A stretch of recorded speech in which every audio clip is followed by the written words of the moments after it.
Hello guys, आज मैं आप लोगों के लिए लेकर आई हूँ 10th स्टैंडर्ड से एक poem fire and ice written by Robert Frost. Okay, Robert Frost का जो जन्म है वो 1874 और जो डेथ है वो 1963। काफ़ी लॉन्ग पीरियड रहा है इनका। ठीक है, जो रॉबर्ट फ्रॉस्ट है वो एक रोमांटिक पोएट है students. Romantic means nature poet. Okay, so start. So some say the world will end in fire, some say in ice. From what I have tasted of desire, I hold with those who favor fire. Students, कोई भी poem है उसके दो meaning होते हैं। मैंने आपको first poem में ही बताया था, डस्ट ऑफ स्नो के टाइम भी, और अब भी बता रही हूँ कि कोई भी पोएम है उसका एक लिटरेरी मीनिंग होता है, एक उसका डीप मीनिंग होता है। लिटरेरी मीनिंग मीन्स जो शब्द यहाँ लिखे हुए हैं उसी के अकॉर्डिंग उसका मीनिंग। ठीक है, और दूसरा है डीप मीनिंग के अंदर मेटाफिजिक मीनिंग होता है, तो उसके जो उसके अंदर बताया हुआ है उस पोएम के अंदर वो शो किया जाता है। ठीक है, तो पहले हम लिटरल मीनिंग देखेंगे इसका क्या है। स्टूडेंट्स, ये जो पोएम है वो डेंटेज का डेंटेज इंटरनो उस पोएम पे उसकी जो थ्योरी थी डेंटे की जो थ्योरी थी उसके ऊपर शो की गई है। ठीक है, कि जिस संसार का अंत होगा, इस वर्ल्ड का एंड होगा, वो कैसे होगा। ओके, तो यहाँ कहा गया है सम से। अब यहाँ सम से मीन्स पीपल, कुछ लोग हैं, कुछ पीपल हैं, कुछ वो क्या कहते हैं कि जो संसार का, जो वर्ल्ड का जो एंड होगा वो कैसे होगा, इन फायर। ओके, आग से होगा। सम से इन आइस, और आइस, और कुछ लोग क्या मानते हैं, कुछ पीपल क्या मानते हैं कि संसार का जब अंत होगा तो वो आइस से होगा। ठीक है, बर्फ से होगा। From what I have tasted of desire, लेकिन यदि आप मेरी डिज़ायर पूछते हैं, मेरे टेस्ट के बारे में पूछते हैं, तो वहाँ पर आई hold with those who favour fire, तो मेरे विचार उन लोगों के साथ हैं जो ये कहते हैं कि संसार का अंत होगा तो वो फायर के साथ होगा। ठीक है, इसी तरह से इसी का जो लिटरल मीनिंग है वो ये रहा है। अब मैं आपको इसका जो डीप मीनिंग है वो बता रही हूँ। स्टूडेंट्स देखिए, some say the world will end in fire, some say in ice, from what I have tasted of desire, I hold with those who favour fire. यहाँ मैंने कुछ सिंबल्स दिए हैं स्टूडेंट्स। देखिए यहाँ लिखा हुआ है फायर डिज़ायर को सिंबल कर रहा है, और आइस हेट, इनडिफरेंसनेस। मीन्स क्या है कि कुछ लोग ये मानते हैं कि जब संसार का अंत होगा तो वो डिज़ायर की वजह से होगा।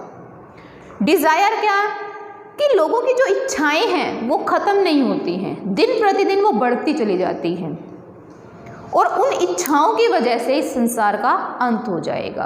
कैसे? फॉर एग्ज़ाम्पल, जैसे कि आप लोगों ने देखा होगा फॉरेस्ट को काट कर वहाँ पे बिल्डिंग्स बनाई जा रही हैं।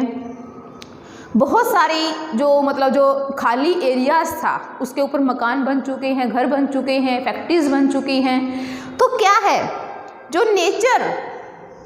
नेचर ने हम लोगों को जो अच्छी चीज़ें दी हैं उन चीज़ों का अब नाश होता जा रहा है।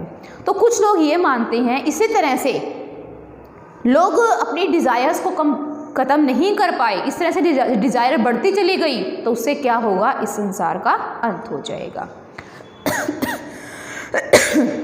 सॉरी। और सेकंड यहाँ बताया है आइस को लेकर। आइस मतलब हेट। लोगों के दिलों में इतनी हेट है। अब देखिए, एक कंट्री दूसरी कंट्री के साथ लड़ रही है। ठीक है, कंट्री की बात छोड़िए, यहाँ स्टेट देखिए, एक स्टेट दूसरे स्टेट के साथ लड़ रहा है। उससे लो लेवल पे हम चले जाएं, जैसे कि एक कम्युनिटी है दूसरी कम्युनिटी से लड़ रही है, या जो पड़ोसी हैं वो एक दूसरे से लड़ रहे हैं। उसका रीज़न क्या है आखिर? वो हेट ही है स्टूडेंट्स, नफ़रत। कि लोगों के दिलों में इतनी ज़्यादा नफ़रत हो चुकी है, इनडिफरेंसनेस आ चुकी है कि लोग एक दूसरे को पसंद भी नहीं करते हैं, हेट कर रहे हैं एक दूसरे के साथ। ठीक है, तो इस सीन के अंदर, इस स्टेंजे के अंदर क्या बताया गया है, एक तो मेटलिज्म दिखाया गया है। जो लोग हैं वो भौतिकवाद हो चुके हैं, बहुत ज़्यादा वो मशीनों के पीछे हैं। जो नेचर है उसका कोई भी ध्यान नहीं रख रहा है। तो कुछ लोगों का मानना है कि जो संसार का अंत होगा वो फायर से हो जाएगा। ठीक है। और कुछ लोग ये मानते हैं कि जो लोगों के मन में जो हेट है, जो नफरत है, उस वजह से इस संसार का अंत हो जाएगा। अब देखिए second stanza, but if it had to perish twice I think I know enough of hate. लेकिन अब यहाँ मैं लिटरल मीनिंग बता रही हूँ पहले। लेकिन यदि, पेरिश का मतलब डाई, ट्वाइस मतलब 2 बार, यदि मुझे मौका मिलता है 2 बार मरने का, मान लीजिए एक बार फायर से एंड हो गया है, कुछ लोग फिर भी बच गए हैं, तो दोबारा जब डिस्ट्रक्शन होगा इस संसार का, जो अंत होगा, एंड होगा, तो हो सकता है 2 बार हो, ठीक है। एक बार से लोग कंप्लीटली ना मरे या फिर संसार का अंत ना हो, तो मान लीजिए कि दोबारा 2 बार चांस मिलते हैं मरने के। आई थिंक, तो मैं मानता हूँ, आई नो, मैं जानता हूँ, इनफ ऑफ हेट, कि लोगों के मन में इतनी ज़्यादा हेट है, इतनी ज़्यादा नफरत है, क्या, कि वो लोग उस नफरत की वजह से मर जाएंगे। To say that for destruction ice is also great. अब यहाँ पे डिस्ट्रक्शन वर्ड दिया गया स्टूडेंट्स। डिस्ट्रक्शन का मीनिंग होता है विनाश, कि यहाँ पर जो आइस है वो इतनी ज़्यादा है कि उसकी वजह से जो विनाश है, जो डिस्ट्रक्शंस है, वो भी एक मतलब बहुत बड़ा है। एंड वुड सफाइस, सफाइस का मीन्स बी सफिशेंट, मतलब कि जो आइस है वो भी इतनी सफिशेंट है, वो भी इतनी इनफ हो चुकी है कि उसकी वजह से लोगों की डेथ हो सकती है, कि संसार का अंत हो सकता है, कि लोगों के मन में एक दूसरे से नफरत इतनी ज़्यादा है। ओके स्टूडेंट्स, और यहाँ इसके अंदर स्टैंजेस के अंदर क्या बताया हुआ है कि लोगों के मन में बहुत ज़्यादा हेट है, बहुत ज़्यादा डिज़ायर्स हैं लोगों की, तो इस वजह से संसार का अंत हो सकता है। और सेकंड स्टैंजे बताया कि जब संसार का अंत 2 तरीके से होता है, तो एक वहाँ पर बताया है, तो वहाँ पर जो पोएट है वो कहता है कि जो आइस है, वो जो नफरत है, वो इतनी ज़्यादा है कि आसानी से लोगों का अंत हो जाएगा। अब स्टूडेंट्स, इस पोएम के अंदर जो मोड है, यहाँ क्या दिखाया गया है? मोड मीन्स यहाँ वार्निंग दी गई है। वार्निंग, किस तरह से ये हेट, ये डिज़ायर इसी तरह से बढ़ती चली गई, तो ये वार्निंग है कि संसार का अंत हो जाएगा। ओके, अब यहाँ हम चलते हैं थीम की तरफ थोड़ा सा।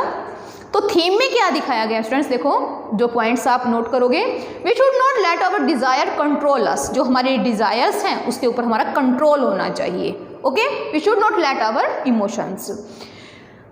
इमोशंस का मीन्स जो हम एक दूसरे से, जो हम अच्छा व्यवहार करते हैं, जो हमारे अंदर अच्छी फीलिंग्स हैं, उसको हमें ख़त्म नहीं करना है, ठीक है, उसके ऊपर कंट्रोल होना चाहिए हमारा। सेकंड है, if we don't control our emotions, और इस तरह से हम अपने इमोशंस को यदि कंट्रोल नहीं कर पाते हैं तो क्या होगा? They will really lead to our doom. Doom means कयामत। तो वो कहाँ ले जाएगा हमें? उस संसार के अंत की तरफ, उस कयामत की तरफ ले जाएगा, जब हम अपने ऊपर कंट्रोल नहीं कर पाएंगे। जो इनडिफरेंसनेस है लोगों का, एक दूसरे को देखकर खुश नहीं है लोग, एक दूसरे से नफरत करते हैं, डिज़ायर है, लालच है, ग्रीड, ये सब चीज़ें हैं, तो उसकी वजह से संसार का अंत हो जाएगा। उसके बाद मैंने कुछ राइमिंग स्कीम लिखी है स्टूडेंट्स इस पोएम को लेकर। तो यहाँ देखिए राइमिंग स्कीम के अंदर है ए बी ए, मीन्स ये देखो फायर ए, ओके। उसके बाद है बी, यहाँ आ जाएगा आपका A B A, means fire और डिज़ायर, ये एक जैसे वर्ड है तो उसके लिए मैंने ए वर्ड दिया है, और आइस अलग से वर्ड है तो उसके लिए बी। तो ए बी ए वो लिखा हुआ वहाँ पे फर्स्ट के अंदर। उसके बाद देखिए यहाँ जाएगा आपका A B C. A fire अलग है, ट्वाइस अलग है, और यहाँ पे हेट अलग वर्ड है, तो ये हो जाएगा आपका ए बी सी। उसके बाद है B C B, means ice और स्पाइस एक जैसे वर्ड है, और यहाँ पे जो सी है ग्रीट है वो अलग वर्ड है। और इसी तरह से यहाँ देखो सी हेट में आया था और यहाँ पे ग्रेट है, ठीक है। तो लास्ट वाला जो सीन है वो बी सी बी, इस तरह से आपकी राइमिंग स्कीम होगी, ओके। और यहाँ स्टूडेंट्स जो एपिड्रामेटिक मैनर से इस पोएम को दिखाया गया है, मतलब बहुत अच्छा से बढ़ा चढ़ा कर इस पोएम को दिखाया गया है, ठीक है। विविड क्लियर है बिल्कुल। जो ये पोएम है इसका लिटरेरी की मीनिंग कुछ और है और मेटाफिजिकल मीनिंग कुछ और है। तो ये पोएम है तो छोटी सी, लेकिन उसका जो मीनिंग है बहुत ज़्यादा डीप है स्टूडेंट्स, ओके। और यही आपको वार्निंग दे रही है कि इस तरह से जो हेट है वो अपनी लाइफ से ख़त्म कीजिए, जो डिज़ायर्स हैं उनको कम कीजिए और अपने जो ये संसार का जो अंत है उसको होने से बचाइए। Thank you.